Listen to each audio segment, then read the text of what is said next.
I'm the sole survivor of the first group that sent to Alcatraz. I'm from Kansas City, Kansas. My name is Radkay, William Radkay. So let's take a walk back into my history. I was born in 1911, and my first offense was when I was 19 years old. I went to the reformatory in Kansas City, in Hutchinson, Kansas, where I met Alvin Karpus, who became public enemy in later years. And I got out, and I went to Missouri prison, where I met some fellas in there that I was going to meet again in Alcatraz. When I came in Alcatraz, I didn't come among strangers. There's about 9 of them I knew out. I knew Kelly outside. He was a bootlegger out of Wichita, Kansas. He used to haul whiskey to Kansas City. And I also knew Harvey Bailey, Kelly's partner. He was from Joplin, Missouri. Kansas City is a kind of a hub center for all the criminals. Pretty Boy Floyd, Machine Gun Kelly, Johnny Chase, Babyface Nelson's partner, all of them passed through it. We were living in Hammond, Indiana when my dad died in 1915. So my mother took us to Kansas City, Kansas, and had a place in an orphanage because she's a young widow with 4 children, so she placed it in an orphanage. And I was sent to one in Xavier, Kansas, next to St. Mary's Academy, which is 5 miles south of Leavenworth. Leavenworth, where is the main prison, United States prison is, where I spent 15 years in the later years. And then I was taken out of the orphanage, adopted by a pair of immigrants from Yugoslavia. They didn't want a child rape, they want somebody going to work for them. My name is William Radkay. I came here in 1945 and left here in 1952. And I was here with the original group. Oh yeah. The cream of the criminal crop. But I knew fellas out here, so I didn't come among strangers. There was about 9 of them I knew out here. First one I saw when they came around the corner in the cell house was Carpet. I knew him in Kansas. Creepy. I know why they call him Creepy. They named him right. And then I said when I got in the yard, we didn't get newspapers out here, so when I came here and they had me on the yard, I'm giving all the big news from Kansas City, Chicago, who's locked up, who's still free, who they're looking for. I was a fugitive for 2 years before they brought me out here. So they cased me up here. 666, that was the number I got when I walked through the door. Saltwater Johnson warden, he was standing there and he looked everybody all over in there, and they looked on this, what are you in it for? You were here for security. In Leavenworth, you got rule books. Make up your bed. Here, nobody come in, make your bed till they're gonna make it up yourself. In the morning up in Leavenworth now, as long as your bed nothing made up right, but over here, they didn't bother. You were here for security, period. Good morning. My name is Jerry Wheeler. I came to Alcatraz in 1947 as a challenge. I enjoyed it very much. My wife and son and I, we lived on the island together. And it was just a great experience. It was a great experience. Now, I never had any confrontation with any of the inmates. I always figured if you treat them right, they'll treat you right. I've talked to guys that tried to get, I talked to Clyd Johnson, he was out in that water. Burdette was with him, he drowned. And then with the other 3 guys, nobody got away from here. And guys are always guys talking about, I'm gonna beat this joint. 15 years later, they're still talking, I'm gonna beat this joint. I heard one guy one day up walking in the yard, he says, if you'll get me the blueprint C, I'll show you how to get out of here. About a year later, I heard this guy again, if you'll get me that blueprint C, I'll show you how to get out of here. So he did 12 years and got out. My name is George DEVINCENZI. I came here in 1950 as a young man, and I left at the end of 1957. I put about 8 years here. Where I'm sitting now specifically is a cell in the hospital that was not here when I was here. When I first got here in 1950, this whole area was a large ward that housed about 15 inmates. And it was a custodial problem because we were not allowed into the area with inmates. It required 2 officers or more before you can enter this area. So because of the custodial problem, they built walls on each side of this large ward and made these individual cells. And that more or less eliminated the custodial problem that we had here. My name is Philip Richard Bergen. I was formerly captain of the guards at the United States Penitentiary, Alcatraz. I served at Alcatraz for some 16 years, entered as a correctional officer, and left here as an associate warden. Well, we had one prisoner here that was particularly obnoxious, troublesome, and dangerous, all wrapped up in one. And that was Robert Stroud, the so-called Birdman of Alcatraz. Now, first off, I've got to say that was not an appropriate title, because Mr. Stroud did not have any birds at Alcatraz. He had an aviary of birds, canaries, while he was at the federal prison at Leavenworth, Kansas. But when he was transferred to Alcatraz, the prison authorities took all the birds, sold them, put the money in his trust account, and sent him out here. Here he was simply Robert Stroud, Alcatraz, California. The takeover in 1946. We knew something was going wrong. The day I went to work down there, the lectern was full of guys that were going to stay in their cells.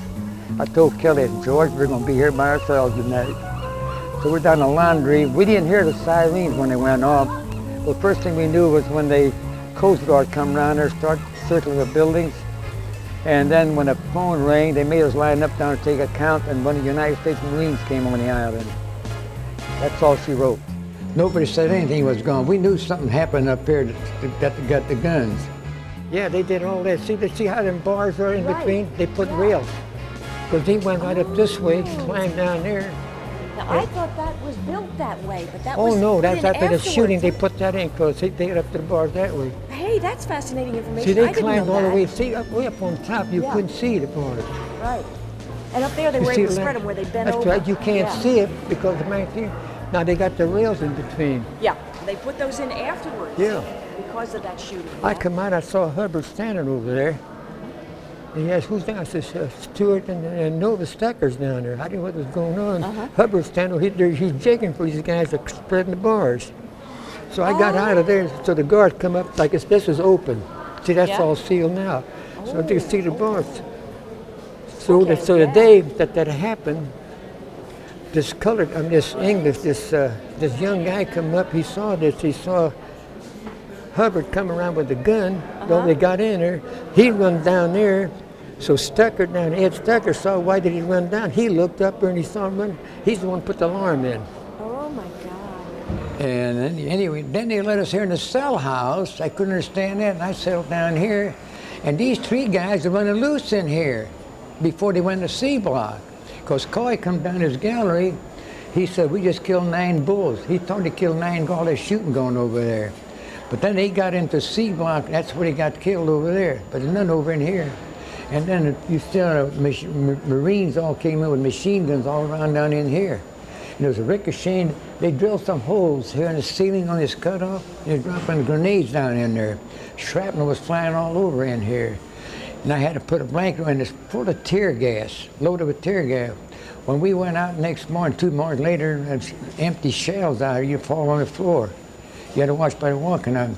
So they fed us a gallery at a time till they got everything calling it down. Then the FBI called everybody out one at a time. They called 5 guys, and that was the end of it. But they got called, got cussed out, everything else. They didn't want to talk to nobody no more. Nobody saw anything, heard anything, didn't want to hear anything about it in there. A lot of guys had grievances, they don't want to hear that.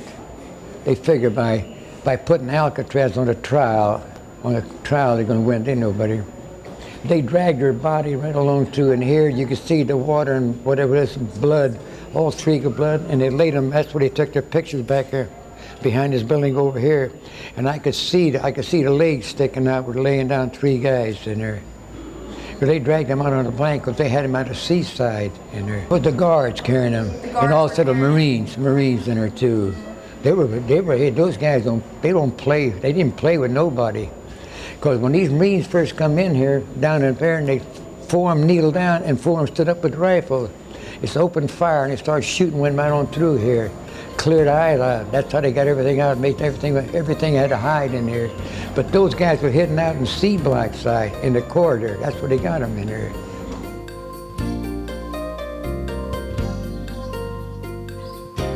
Hi, my name is Jeannie COMERFORD, and I was a resident of Alcatraz Island. I was born in 1944. My family was living here on the island, my mother, my father, and my two sisters, and I was born at Children's Hospital in San Francisco. So I lived here from the time I was born until I was 9 years old. So this was my home. I grew up here, took the boat to school every day, and loved being here. It was a wonderful place, and lived in C building on the 3rd floor.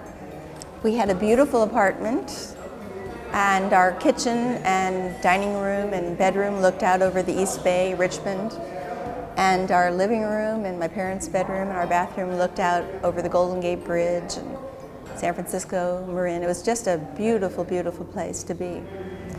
I know Willie Radkay from these reunions. I didn't know, obviously, know much about prisoners when I was a child, but my father was Willie's boss. And Willie explained to me and drew me a picture of their office. In fact, we walked there. He showed me where his desk was, and he worked with Machine Gun Kelly. And they both worked under my dad. My dad was their boss, and their desks were right opposite each other. He told me they worked together for at least 5 years in industry. So it was quite significant to meet Willie here on Alcatraz Island. And my father began working here as a correctional officer instructor, and in the 1946 riot, he was in the dock tower. So when the prisoners first broke out, they shot at him and he went down. And they told my mother he was shot. So I was 2 years old at that time, and I was in my crib. So that was a big event. I have some very fond recollections of prisoners. Sometimes I hear other kids who lived on the island say they never had contact with prisoners, but I did. I knew two specifically. Flat Top was one that I recall, and Pat was another. And I have no idea where they are today or what they're doing, but I used to ask my father about them, and he told me that he thought they got out, that they moved on. I think they were bank robbers, but they must have liked kids, because I was a kid and I just remembered them being nice to me and friendly, and I knew them well enough to know their names, so obviously I had some contact with prisoners. They used to do maintenance work, pick up our garbage, but I guess they enjoyed talking to the kids. So after the incident in '46, was everyone more tense? Oh, it was a little different. The guards, they looked like they acted a little aggressive, because before that they're all on first name basis. Don't get, in other words, they used to be friendly, get rid of carriers. They probably didn't want. Later on, they brought guards from McNeil Island here. I remember when they came down to reinforce the Alcatraz guards, and they're walking around there. So some guy down there, Bob, says, "Hey, what time? We didn't have any clocks in the watch dinner." He said, "What the hell you want to know what time? Where you going? You have to take pills?" And so he got cussed out. What do you remember most from your days at Alcatraz? What stands out? Well, that taking over with the guns in there, you know, and after seeing the film, the documentary of when they're shooting in the cell, I said, "Boy, I was in that cell in there." And like I say, the best friends I met was out here. Guys in there, you could trust them. Like we're going to have strikes. Nobody say anything about it. Nobody's going to snitch on you. But we had snitches in here to this cutoff. That was where the snitches dropped notes down in there. And if that was locked in, the guard would have to go in and turn off the lights, and he'd find a note in there. Do you have fond memories of your days at Alcatraz? Well, not particular, kind of monotonous in there. Warden Johnson would let us order. He let me order his book from the state library, and they'd pay for them. I wanted some books on missionaries, how they how they civilized California coming in from Mexico and there. And he had to send to Sacramento State Library to get them. And they paid for whatever it was. And they allowed us getting a correspondence course from University of California, Berkeley. And you could order any book. We had the best book. We had the best library anywhere else. We'd buy books and donate it to the library. Anytime a new book and money come out, we'd order. There's 3, 4 guys that order the same book. So they put it in the library over here. At any time during the whole shootout and the taking of the guns in '46, did you feel that your life was ever in danger? No, I didn't snitch on anybody. I was surprised. I asked Phil Bergen about this one guy who was snitched. I always kept him there and brought, never went out of his cell. He ate by himself. And I couldn't remember this. I asked Phil Bergen, told me who his name was. That's the guy I never let in. He was all right, but he would never eat with a main line. Never. And I'm surprised that they didn't try to get at him when they got the gun, but they couldn't do it because the Marines were in the gallery up, and the Broadway was wide open. You'd get killed in there, anything in there. Do you feel like you share a special bond with Phil Bergen since he was one of the... I do with him and Whitey Tompson. You know, Whitey came in after we did, and it seemed like Whitey's in a wheelchair. He's worse off than him physically. And look at Phil Bergen. He's about 93 years of age. He's got all his marbles. What's it going to mean to see Phil Bergen? Well, seeing him in the laundry, sitting like this in the laundry, he knows what's going on, leave him alone. There's going to be an argument, be a fight, going to tear up my laundry or something like that. Hands-off policy was the best thing, and leave him alone. Willie was smart. He was smart enough to size up a situation and to know that sugar attracts more flies than vinegar. He behaved himself.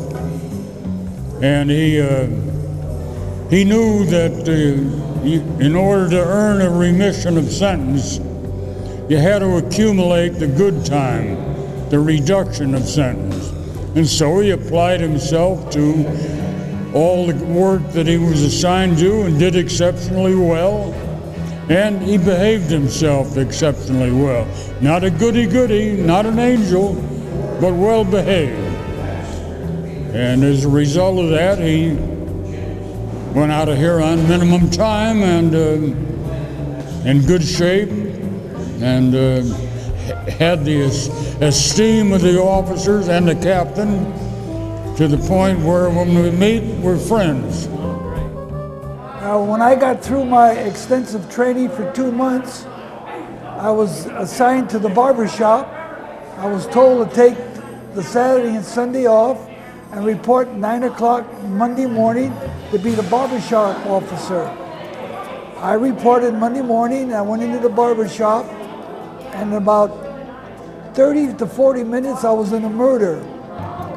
We had inmate barbershop going, and I had 6 inmates in there, and the barber was giving a haircut to his customer, and all of a sudden they started to discuss something very intensely, and I got a little suspicious, and the customer got up out of the chair, and of course the barber started to attack him with a pair of scissors, about 12-inch length scissors. He repeatedly hit him in the neck, the throat, the lungs, and the heart. And I jumped in like a damn fool, blowing the whistle, trying to separate him, and we knocked the table over, an additional barber chair, and the 3 of us fell down on the ground together. In so doing, I got my leg and my uniform pants cut open, and my new shoes, not intentionally, he wasn't trying to cut me, but in so trying to separate the two, that's how we landed on top of each other.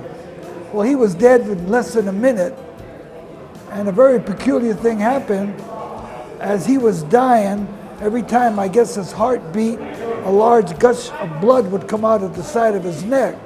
And in a moment, he was sitting in a large pool of blood. Well, a strange thing happened then. The barber went down and said, I love you, and kissed him. I pulled off of him, And he gave me back the scissors. I didn't take them away from him. He volunteered, he gave them to me. And by that time, I got help finally arrived into the barber shop. But it's kind of a peculiar thing. In a half hour, I was in the murder in the first day on the job. About 5 years later, I had gotten promoted. I was now a senior officer. And I came in one morning.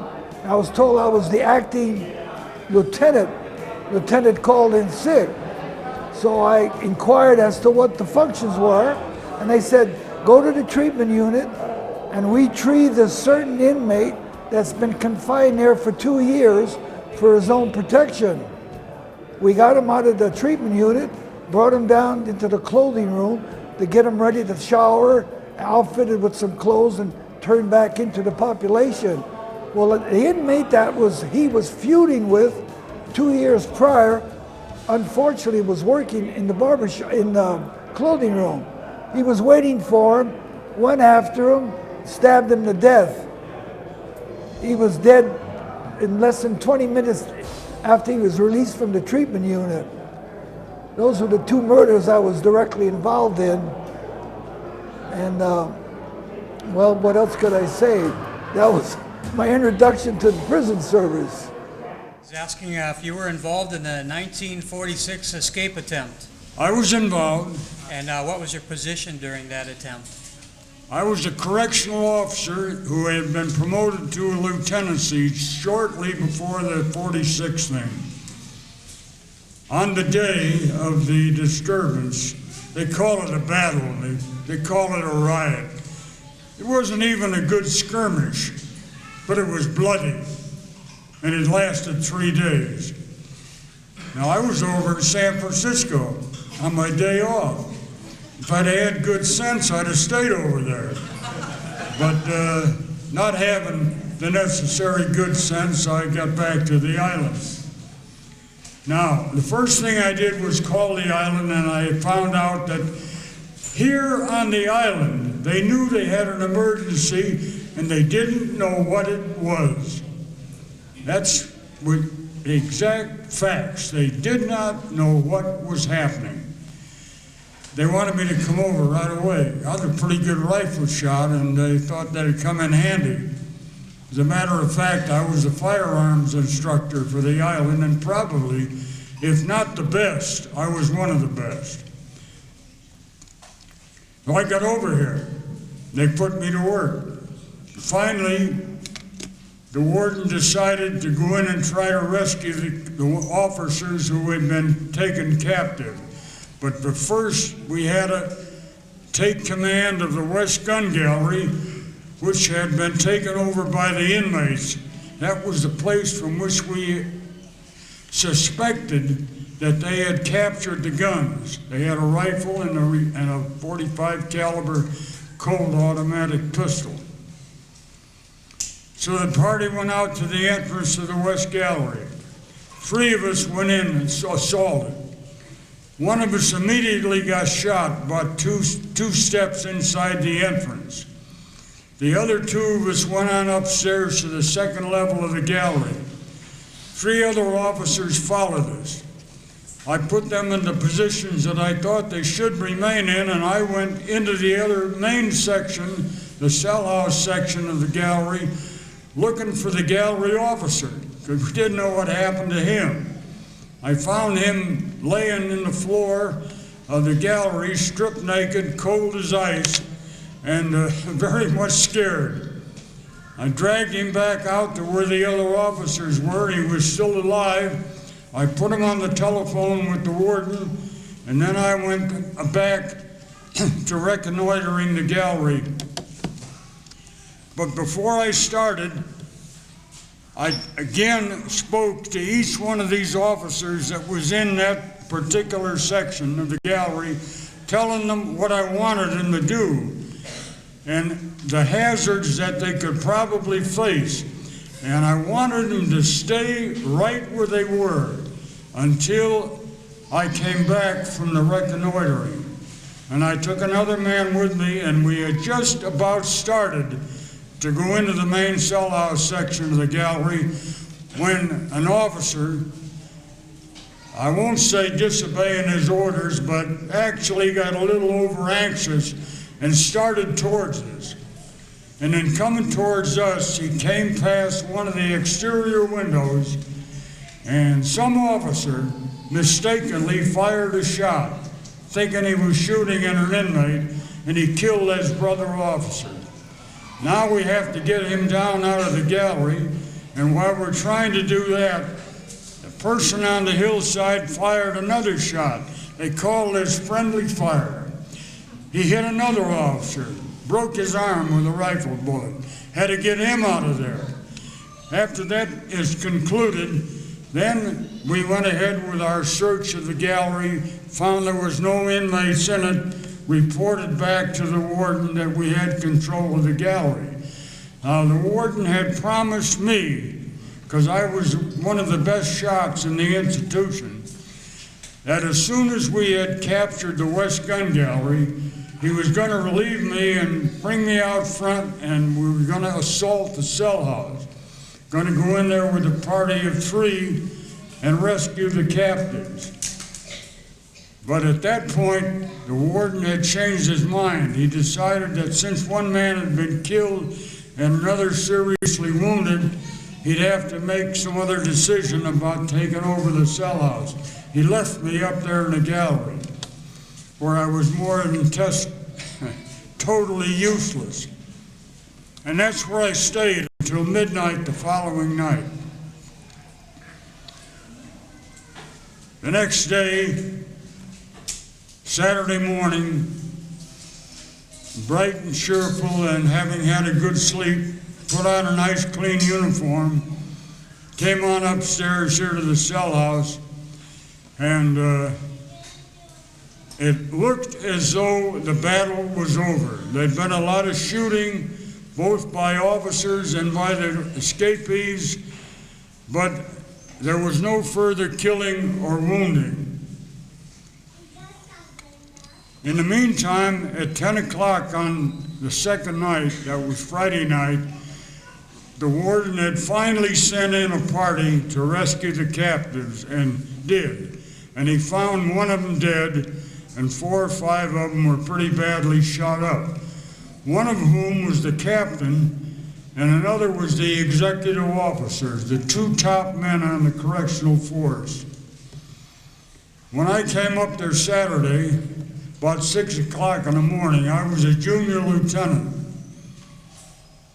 And when we straightened out the institution that morning, put the inmates where they belonged, found the dead rioters in the gun gallery, I walked out to the associate warden's office and explained to him what had happened, and he told me that I was the acting captain. I had a battlefield promotion.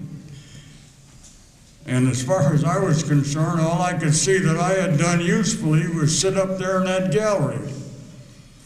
Point was, I knew how to be captain, how to handle a paper, and that's how I became captain of the guards on Alcatraz. Did you have any contact with Al Capone? Al Capone left here in 38. I got here in 39. All I have on Al Capone is what they told me. My name is John Hernan. I was here from 1955 until 1958 as a prison guard. I left here in 1958 to go into private industry. Captain Bergen was a very strict individual. He ran a very tight ship, as they said, took no nonsense from either prisoner or from us. I enjoy coming back here for old time's sake, to meeting with my old buddies and the old prisoners and the old residents. Very enjoyable for me. Radkay was gone before I got here. The amazing thing to me about Radkay is his number. He was number 666. How could you forget a number like that? Hubbard, I'd like to talk to him one day. You could see that in there. They talked about a laundry and everything else. What they were going to do, once they got out of the building and went down the hill and grabbed these guards and their families for hostages, there's been more bloodshed then. But when they got a hold of the captain and locked them up, and the Winehole says, hey, that man had a lot of moxie. He told me, if you're further away from Frisco you ever be, that's when he got shot. And When he came back after he got healed up, he's coming down Broadway, and this stool pigeon that never went out in there, he said, "Hi, man," he said, "Don't you hire me." He said, "Son of a bitch, you've been sitting 5 years, let us walk in a death trap." But that guy, like I say, he was protected. Never ate what a mainline ate by himself. So what was this right here, Willie? This is my cell. This is my domicile. How does it feel to be back in your cell? I'm gonna go back out. I found a ping pong ball down the laundry and I hung it up for a moon. Lasted 1 day, lifetime. They take it away from me. You're not allowed to have any. You're allowed to have. When I was, you're allowed to only have one shower. We had one water. I see they got 2 in there. We had one water, cold. How you want your water, cold? No, as a prisoner, what were you like? I got along easy, and it was easy to do time out here. You were here for security reasons. Anything you did anything wrong, they'd probably ball you out. Anything, that was it. But you went to Leavenworth, you had a rule book you had to follow. You know. Down here, nobody. We had per cali sheets. We steal out of laundry, and then put it in the laundry. You get to want. We'd have clean sheet if you want every day. But we were particular who's going to sail up next to you, because nobody just could move in here. So, me and Kelly, Johnny T's Babyface Nelson's partner, Jim Clark, and Frank Delmar, we sell the old timers. I knew Clark and Delmar out of Kansas City. So there's 7 of us down here selling, and the rest of the cell was all vacant. In fact, it was a vacant cell. And then we had then Eddie Bentz, he sold on the corner. He was a grandpa bank robber. He sold up in the corner. So when I came out here, the prison director came to Washington. I went down and asked him, "Why did you send me out?" He gave me a look like, "Are you for real?" I had detainers on. I was wanted in Michigan and also in Ohio. So here I was for keepsake out, so I'd be ready for detaining authorities. So my time was short. They sent me to Leavenworth where I was going to be picked up. But then I got out without being taken anywhere because the case was very old and they couldn't prove anything. And I was 13 months out and I was back in again. But by that time they closed Alcatraz, so I just stayed in Leavenworth for 15 years. But why did you want to come back? Well, either that or I'm going to stay in a little town where I live. I just want to come out and see this old place. I can come back on, I don't know, this might be, I'm 89 years of age. I'll be hitting 90 before long. And then I knew it. And I asked Philp Bergen, I said, "Okay, I want to come in and Whitey Tompson be out, somebody that you know, see, from the back here." But like I say, I'm the sole survivor. The first group was here. And I was telling my niece Patty, I said, "Boy, Kelly would love this." He would love this. How did you feel about the decision to close Alcatraz? Well, naturally I was disturbed, but I wasn't working at Alcatraz at the time, and I had known for 2 or 3 years that the closing was imminent. And you'll never guess what the real reason was, that they actually had to close it. There's no question about it, they had to. And so, since you'll never guess, I'll tell you. Prior to 1960, everybody almost around the Bay Area just dumped their raw sewage into the bay and depended upon the tides carrying it out to sea. It was a nasty mess and a nasty habit. We were one of the worst offenders. All these prisoners, all these people on the island, great big laundry operating, using up about 150 to 200,000 gallons of water every month, all that stuff. One of the worst offenders. You couldn't do it anymore. What are you going to do with the sewage? Well, some people said, let's put it in the barge, take it out to sea and dump it. You can't do that anymore. So what do? You close the sewage maker.